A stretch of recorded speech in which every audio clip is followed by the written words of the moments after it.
This is another episode of Talk Visual 305 coming to you live from downtown Homestead. So we wanted to say, guys, good morning to all of you, all of our listeners out there. So this is definitely one of the things we wanted to share. We would definitely want you to like and subscribe. It's important for us, guys, in order for us to continue to build on this platform, is for you to like and subscribe. We need to get to 1 million followers. And in order to do so, we definitely need your support, guys. We're going to get there. So one day we will be those guys that, spoke things into existence from the downtown Homestead area. So Julio, good morning. Good morning. Demmetrius Knowles, man. Another great day, another great week in Homestead. We got some interesting topics to talk about today. Yes, sir. Yes, sir. I noticed that, man. One of the great things that we have going on for ourselves, man, we have our health and our strength. We give all thanks. But definitely we wanted to say, guys, hey, we're here. We're downtown. We're trying to bring awareness to our city. If you have some other topics we would like for us to cover that work within our space, we definitely would like to hear from you. Please like and subscribe on Talk Visual 305 on YouTube. And we're pretty much on almost all the platforms, and we definitely would like your support. So Julio, what's going on, man? Talk to me. You know, there's a lot of times that things happen in the city. Yeah. And sometimes I'll get calls, and they'll say, hey, are you going to this event? Yeah. And I'm like, I'm one of them. What event? Yeah. Hey, what's going Sometimes on? I'll even tell you, hey, Yeah. are you going to this event? And you're like, no, a little heads up would have been good. Yeah. So we want to make sure everybody knows where you can go find the information on things that are happening in the city. City. So City of Homestead, homesteadfl.gov has a calendar of events, and you guys are all welcome to go there to understand so you don't miss a great event that could be very beneficial. It could be very entertaining for your family. It could be something to do. Right. We got to stay up to date on events that are happening in the city because there are some pretty cool events that happen. A lot of good things, man, especially by Lawson's Park. They always seem to have something going on. I mean, we have the National Night Out with the police department and any of the first responders of such. And then we have the parade that's coming up, the Veterans Day parade that's coming up. Something that happens downtown where a lot of our locals come out and, we give our flowers to the veterans out there, and we want to say thank you for what you do for serving. So, but one of the things too, man. But Homestead Police Department continues to do great things. Yes. Like we see all of the things and all of those, what they're doing on social media is great. It keeps us up to date Yes. on the really interesting, behind the scenes of what's going on at the police department. And recently, they came by, and those pink cars that you see out there in front of businesses, it's a way for the police department to show that they're supporting breast cancer awareness, and they're putting those pink cars to those who sponsored, those businesses who have sponsored, which I am one of them, by the way. So pretty soon you'll see one of those pink cars here. There you go. So those businesses that have sponsored breast cancer awareness, big shout out to those giving awareness to breast cancer. One love for that, definitely. So, other things are happening downtown and in and around Homestead, and we wanted to make sure that we drop our crumbs to let everybody know, hey, here's where you go. You can go to the website. And some of the things that's coming up too, like the MAC, the Military Affairs Council, they're having their 56th annual golf tournament.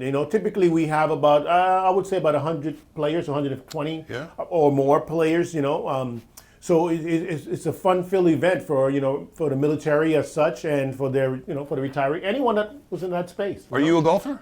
I'm a forever beginner. I have like 51st dates, and for every time you go out there, you think you're doing well, and you hit the ball and you hit it really good that day, and tomorrow comes and all of a sudden, man, what happened? I was really onto something. Well, a lot of great deals happen on the golf course. Yes, I know. So while you're doing the golf tournament, maybe have some of those conversations with some of those people saying, hey, downtown is ready. That's right. Bring your business, bring your restaurant to downtown, because we're not going to stop until we see this place, booming and shining the way we've always envisioned it to be. Why not us effect, right? Why not us? We go into other cities, I was in Orlando over the weekend. For 4 days almost. And, doing some stuff up there. And I went to Old Town, and across the street from Old Town, I noticed that there was about maybe 50 or more food trucks. Food trucks. Food trucks. Right across the street from Old Town, 50 plus more food trucks. It's like Food Truck City. You can Google it. It's a thing, where a lot of food trucks are there. A lot of variety of foods, music, fun things for the family to do. But most importantly, you got to think, man, shit, I'm tired of eating the same old, same old. Right. Oh, right. That was amazing. And some food trucks have amazing recipes. They sure do. And the food is great. And I think it gives a variety, like you say, to people who want to eat. Because I mean, you could walk up and down downtown, and you don't have a big variety of foods to eat. No. You get tired of the same old stuff every once in a while. You say, you know what, man, I'm tired of eating this type.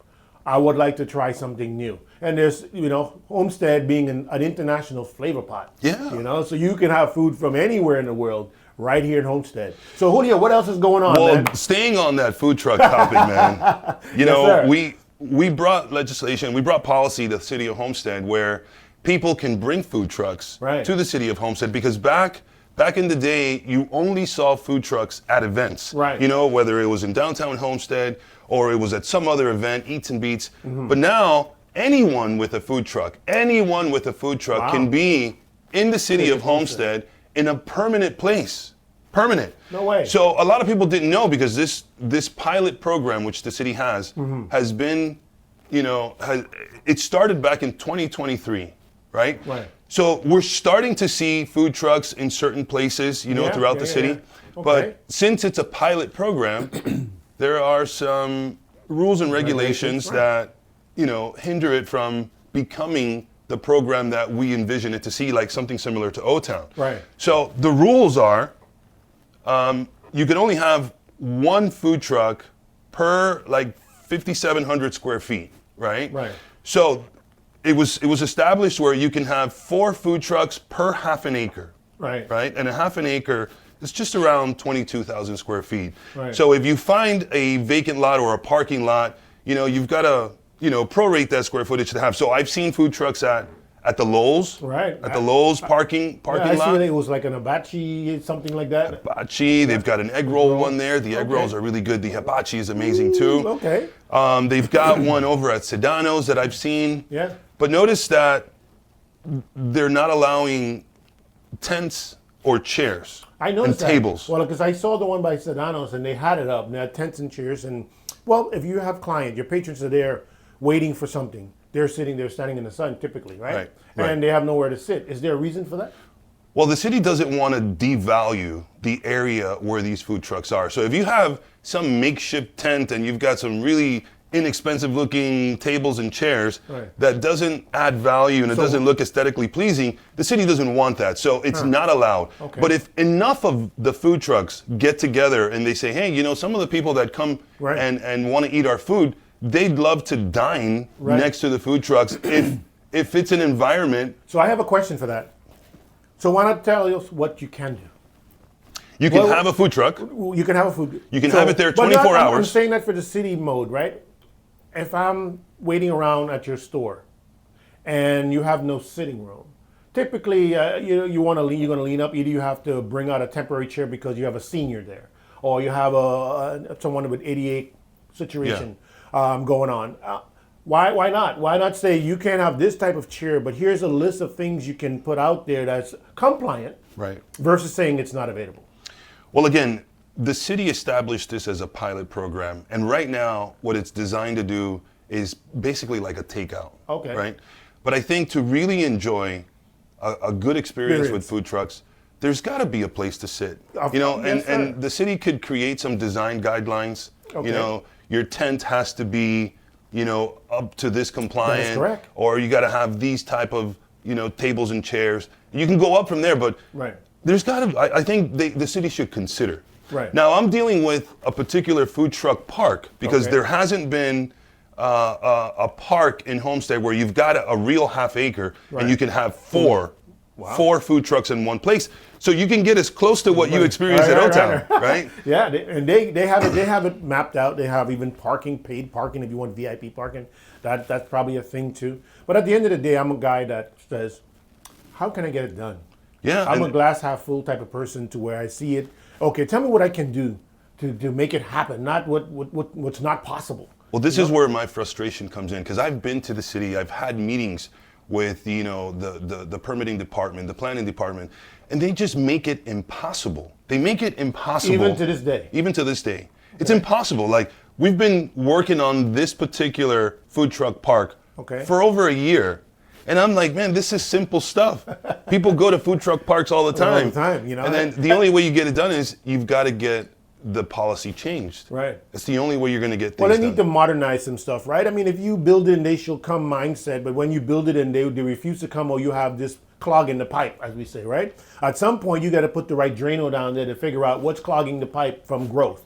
If you want something good to happen in your city, you got to understand. 50 years ago, that was great. Leave it simple. Yeah. 50 years forward, you have to say we are growing. We're not the same in population. We have grown. The demographic is different. The different nationality is different.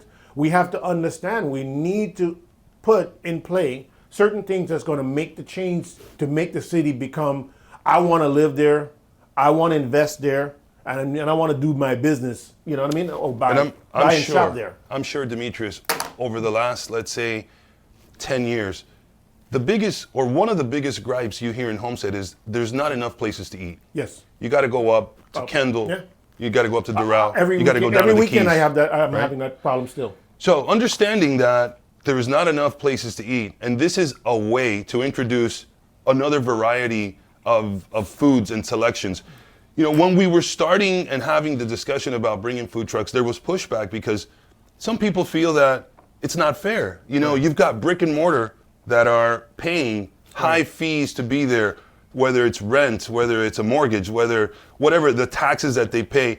Then you can get this food truck that just come in and kind of sell the same amount, yet not having the same amount of fees to pay. Do you feel that that's a good argument? I could see it both ways. Here's why. I'm of the mindset today. In the earlier years, I would say yes, but I'm a component of, I don't mind the friendly competition. I believe in if you do provide good service, good food, people will follow you. Yeah. If you're providing good service, they will come to you. And I leave it in that space. Provide yourself with good food, a good product. You have a great following. Persons are going to be the FOMO, you know, the fear of losing out. They want to try something new temporarily, and they realize, well, I'm going back to Julio's space because I like the environment there. I like the food. I like the company. It's a great, safe place, safe space. So I can see it from both perspectives because I do have the brick and mortar, and I always run I always concern myself with, is AI going to be everything going online? I try to tell persons most of the time, don't go online. Come into the store. Give us that. Keep us around because brick and mortar is still part of the local community. So what else you got? Well, just to kind of close out on this topic, I would love to ask the people who do own food trucks, if they have success, is the plan for the food truck to eventually have a brick and mortar? That's a question that I'd love to ask some of these, really successful food trucks.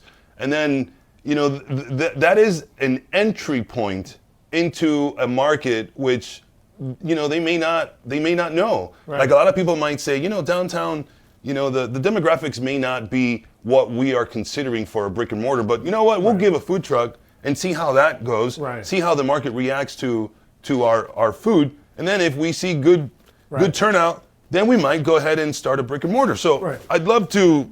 Have that conversation. Yeah, right? So I think that at the end of the day, downtown Homestead, we're trying to inject, I would say, more life into downtown Homestead as business owners to say to whoever the powers that be, hey, downtown Homestead, we're investing here. And these are some of the things that as an investor you would like to see to help drive traffic to your business, that you're not straining yourself to try to bring marketing funds into play when everybody else can be out there, help divide and conquer mindset. So we need the city or the city manager, whoever it may be, that makes the decision for wherever the clog is in the pipe for allowing a food truck or allowing a small business or allowing business as a whole, whatever the situations may be, make it seamless. Right, and I don't think they truly understand how detrimental it is to small businesses when you have obstacles that you've got to deal with at the building department. And if there are obstacles, give them a pathway. Give them a seamless pathway on how to get to the finish line. Tell me what I can do. Right. Tell me what I can do. You cannot do. 99% of the time it's telling you what you cannot do. Right. Versus saying, here are the pathway. Here's what you should do, and here's how to go about doing it. Here's the 10 steps. Get to these 10 steps, and you will prove what you got. So just to that point, let's say if you're working on a food truck park, for 4 trucks, right. and you started a year ago, right. you still think those 4 trucks are still waiting to get in? No. No. So the people who were making those decisions are like, you know what? This is way too difficult, right. and it takes way too long. Right. They can't sit around for a year waiting for a city to say, okay, now you're approved, right. when it was supposed to be a pretty seamless process, right. the way we spoke about it. But then you actually get to the city, and boom, all these roadblocks come up. Why do you think that is? I mean, I've been doing business almost over 25 years plus in the city of Homestead. And in the earlier years, you would hear, man, it's such a drain to do business in your city of Homestead. I mean, it's a beautiful place, but why is it so difficult? Who are those persons there at the building and zoning or wherever department they may be in that's causing this huge clog? I think it's always a CYA. CYA. That means cover your ass. Basically, that means whatever is written in the code, that is the only thing that particular employee, planner, building director, that's the only thing that they can go by. And even though sometimes the way you interpret the code might be different than the way you interpret it, there is some discretion that some of these directors can have, but they will always take the safe route and CYA, and that's so much easier. That's so much easier than trying to get, because it would be an amenity for the city. And if they put that hat on, if they understood, how can we make... Do you think they're listening though? I'm sure they're listening. Do you think that they're actually paying attention though? I think that they have handcuffs. Do you think they have sight without vision or vision without sight? Because they see it, but then, or are they listening? They have ears, but are they listening to the locals? Are they listening to what we really want? As, we live here, we shop here, and we're doing our business here, right? So are they listening? Right, and I hope they're listening. If they're not, please share this with those that you think can make a difference, because the business community in Homestead has felt they have been neglected for over 20 years. Neglected. No one has made it easy for business to come and thrive in the city of Homestead. Now, I give you another example. What we call the strip here in downtown. We're here in downtown, and we envision this downtown to be great, to be a thriving place where you see people walking, you see outdoor dining. That will happen. It will happen, but we want this to happen sooner than later.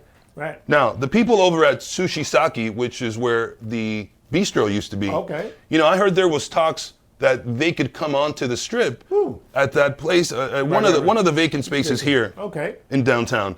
And because of the obstacles that the building department, gave them. So some of the challenges, They said, we're not dealing with this, man. We're not going to do this. So these are the things, guys, we need to have these type of conversation or dialogue, right?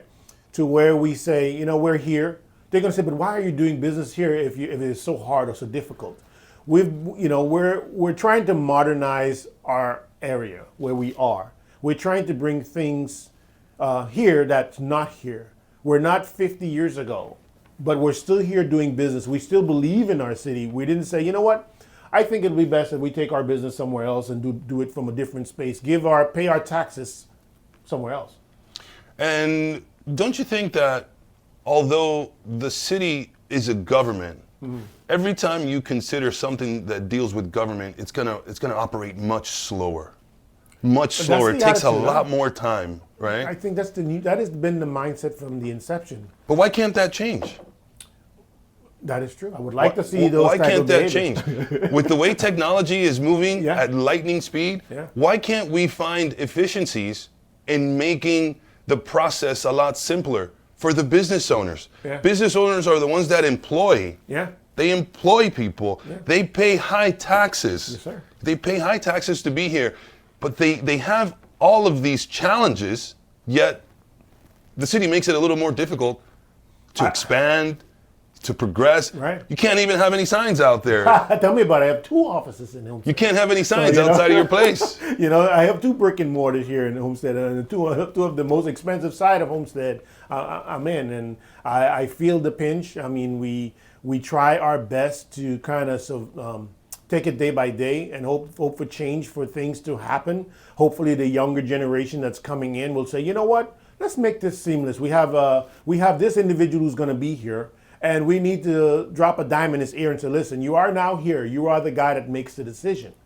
Are you going to make those decisions, or are you going to just sit there and cover your own ass? And don't get me wrong, there are great people. There are great employees that work at the city of Homestead. It just frustrates the business community that, understanding that those employees have handcuffs, who has the key to remove those handcuffs so that we can change the narrative on what it is to do business in Homestead? Let's remove the handcuffs. Yeah, and guidelines. Follow the rules. No one has, I don't think anyone will have a problem with following the rules, but give them the rules. Here are the rules. Make this seamless. Make it welcoming. Do not bring prices downtown to downtown Homestead that's reserved in another city that is way priced out of bounds. We've had that. I mean, I'm in a plaza. At some point, I mean, the per square foot rate was super high. That's all I was hearing. Hey, man. $45 and up. $45 per square foot. Not everyone can afford that. And to be a part of that, why don't you just give them some help? So I don't know if there is any type of help for those coming into the city or coming into downtown as far as a revitalization area, right?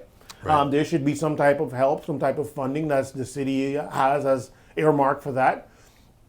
We want to see us do better, be better. I'm a strong believer in it. I know that we can. And that's why we're here and having this podcast related to how we can make it better. There are a lot of things going on. So remember, use the calendar. See what's going on. There's always an event happening downtown Homestead. But also, most importantly, there's businesses that started to come. We need more. We need more restaurants. So please help us to spread the message. Hey, guys, we watched this podcast and we saw that they were talking about the challenges that this is. We have a new city manager in play, right? We need to talk to him and see if we can get in his ear and say, listen, this is what we would like to see happen. Can you help us with this? And see what his feedbacks are. There's a lot of new people in the city. It's a new administration, right? Okay. So great, a lot of new blood, a lot of new ideas, right? I had the pleasure of meeting the new CRA director, Mr. Beck, right? And I went over to the CRA meeting that they had. What is the CRA, for those who don't know that acronym? The CRA is a community development agency. Okay. And their purpose, their job, is to help the businesses and the residents that live within the boundaries of the CRA.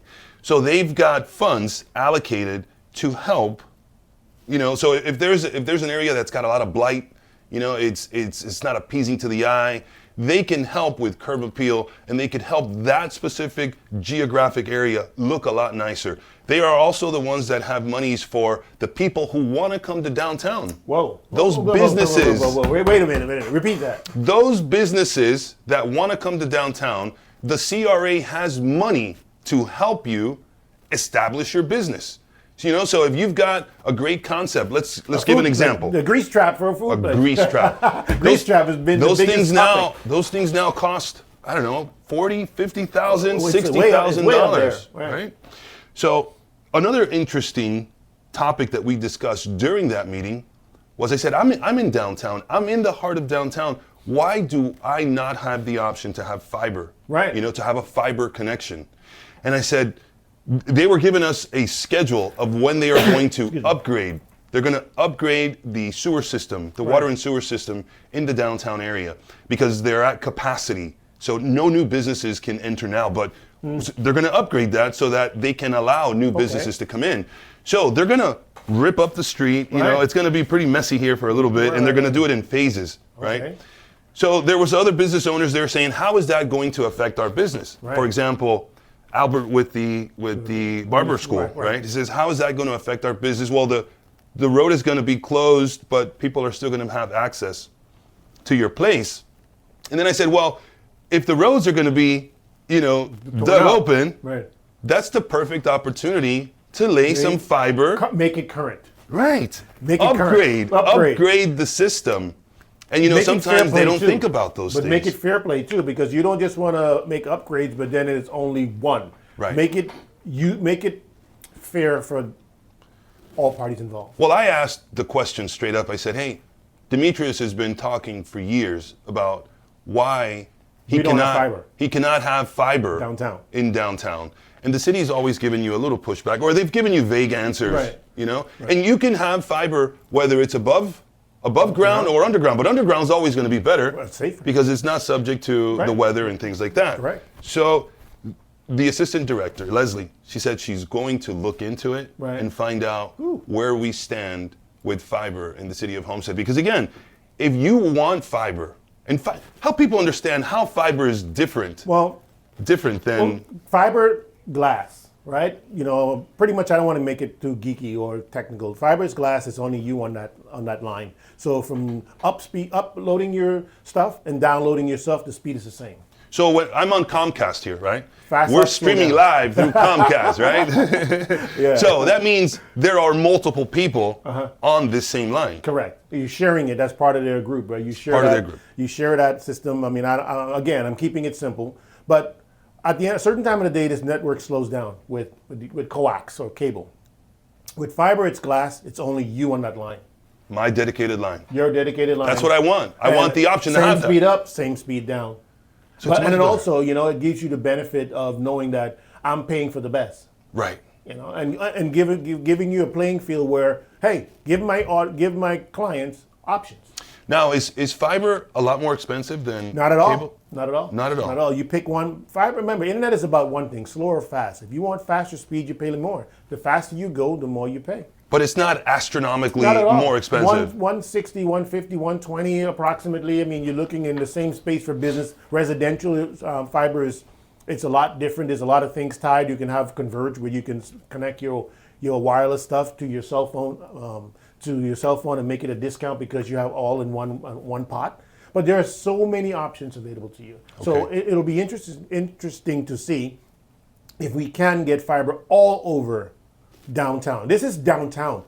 We shouldn't be having this discussion about fiber downtown or having a discussion about revitalizing at this point downtown. Downtown should have already been revitalized. You know what I mean? So we're hoping that we can see that in our lifetime that this is going to happen. We're going to do our part to drop our crumb and bring awareness to where we're working and where we're eating and what we would like to see happen. That 7-story building there, man, you ever been up on the 7-story at the Homestead Station? Yeah, I've been up to the top. Have you seen the city view? Yeah. That's nice. I actually at one point wanted to have rooftop events there. Yeah, man. But was it a plumbing issue? City didn't make it easy.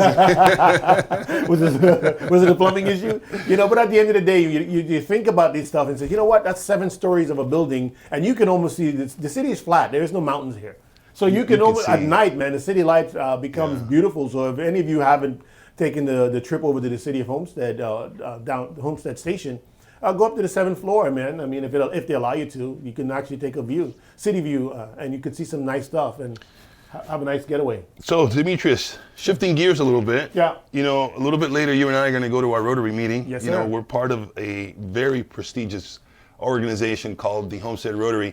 Mm-hmm. And some of the things the Homestead Rotary does is it does events and it fundraises so we can do great things in the community. One of the ones coming up is our prime rib dinner, our annual prime rib dinner. Amazing. Happens in December. Right? Yeah. And then we have the world famous Stone Crab and Seafood Festival. Can you tell us a little bit about, those two events and anything new that's happening with those events? Right now, we're in the planning stages for the Seafood Festival. Now we're a few years into doing it here in Homestead. It's grown a lot. Yeah. We're looking at 15 to 20 to 25,000 people without the hard data in front of me. But at the end of the day, we've grown a lot. And we're looking for sponsorships now. So we're looking for persons who wanted to expand, their business reach to an audience of persons that's there that wants to do business or come out and have some good food. That's more of a partnership, right? Not necessarily a sponsorship, right? Yeah. This is a partnership where we elevate your business. We highlight your business to a large audience of it's around between 20 to 30,000 people that come during that weekend. I was dumbing it down. So, hey, let us put the respect where it's deserved. I mean, 20 to 30,000 people over that weekend that comes through. We're here. It's big. A lot of good food, a lot of great things happening, a lot of vendors, a lot of merchandise vendors. We only have space for usually 50 plus. We have now a waiting list. That's amazing. And there's some other ideas that we've got that are still in the planning stages, but we're just going to let our audience know anyways. We're thinking about adding a Friday night to the venue, so that we can add, because everything's already in place. Yes. So if we add a Friday night, and then to highlight local dance schools like Paramount Studios is across the street. Yeah. We love downtown. We love Paramount. We love what you guys do. Yeah. So we're thinking, and I haven't even called them yet, but pretty soon they're going to get a call. Speak it into existence. Speak it into existence. We're going to call and ask them to help us organize, an event like a competition, like a dance-off competition of local dance schools, and that'll be great for the families to come, and those schools can showcase how great they teach their kids how to dance. Of course. So that'll be a great family-oriented event to add a Friday night. If you want to be a sponsor, guys, you can sponsor as low as $500. I mean, if you remember, the reach you will have, to get into the festival, there's two entry. Actually, the main entrance, and then obviously the vendor's entrance. But the most important thing is that you're in an area where you can get in easy, out easy. It's a free flow right to the turnpike if you did for living up north. And if you come through, there's hotels and stuff locally here that you can connect to say, I'm coming in for the weekend to try this place out. As mentioned, it's well worth it. Yeah. It's a venue we can all support. And let us not forget why we're doing what we're doing. The most important part. 100% of the proceeds go to helping the community. It's not, we're taking part of the money and a percentage of it goes to upkeeps and so forth. None of it. All 100% of the money goes back to the community itself, as we do scholarships, right? I mean, this year we've given out $120,000 in scholarships to those kids that are pursuing higher education. Yeah. That's amazing, because that's what it's all about. It's about reinvesting in your youth, to say, go out and get an education, get that degree, get that PhD, master's, come back and do something great in the city of Homestead. Leave a good crumb, man. Because I feel that for those who have came to our meetings and gave us their success story of what the Rotary Club has done for them, and what we have done in the fundraising segment, we wanted to see more of that. We hope that they will pay it forward one day, that when we're gone, that they say, these guys, we stand on the shoulders of these guys, right? When we asked about the Rotary, we on the 100 year anniversary, 100 years. It's our centennial year. So just so you know, guys, we're dropping that right now. We're now in the centennial year. We're kind of making our design and starting to ramp up things, because we're starting prepping now for March of next year. So say the date. We will probably drop the date out there for you guys to know, hey, here's when it's going to happen. Here's what you can do. You can just come as a patron and enjoy some good fun, food and music. Or you can simply, I want to put my business out there, whether I'm a small business or otherwise. So we would like your support, not only because it's in Homestead, but because you're a business owner and you see the value of. We have persons coming from California. Man, it's a fun event. It's a really, really, really fun event. From California, though. And getting the perspective from other people that have done huge events. Yeah. Like, I got to mention DJ Felix Espinales. He's given us some great ideas. So shout out to Felix Espinales. Yep. He's telling us, we've had great entertainment in the past, but DJs always seem to make it a lot more hype. It gets the vibe. It gets the vibe going when you first get there. So we're thinking, we may have DJ Zog. DJ Zog has got a great following. DJ Laz. Some of these people that have done some great things. They're on the list of potentials that could be, doing their thing at our seafood festival this upcoming year. Guys, we're dropping our crumbs for the next generation, for the next one that's watching, whether it's one person or over 100,000. Like I said, we want to get to 1 million followers, and we're on our way. We're doing this. I mean, this is all free stuff. We also understand that there's a cost of doing business, and we wanted to let you guys all know if you're going to join these organizations and be a part of the community and give back. Not only you take, but we want to say we take, but we give back. Right. So we look at the golf tournament, for the military. For the Military Affairs Council, and we tend to. This is a 56th annual golf tournament. It's switching segments, right? Right. It's a fun event. It support our military. Thanks to them, we're free. That's right. Thanks to them, we get to do what we're doing now. Well said. So a lot of time people, like I said, take. But no one is dropping the crumb. Those who know better typically do better, but sometimes those who know better tend to stay in the shadows and don't even support in any way. Right. They simply just take and not give back. So we would hope that as you're listening into our podcast, you tend to say, hey, those two guys are onto something. Let me, and we're talking positive things. Let us see what we can do to help improve what they have going on. So I hope you guys are listening. We have a big event coming up, and throughout the year we have a lot of events. We're always doing something in the way of giving back and leaving crumbs to the next generation. So what do you got, man? That's all, man. I think we've touched some great topics today. We've got some interesting people coming up next week. Yes, we so stay tuned. We're always going to bring you some value of the stories of success, failures, and everything that's in between. Yeah. So stay tuned for our guest next week. Cool. And tips and tricks in your ear, man. Tips and tricks. So sign on. Talk Visual 305. Like and share. Like and share. So thank you guys. This is another episode of Talk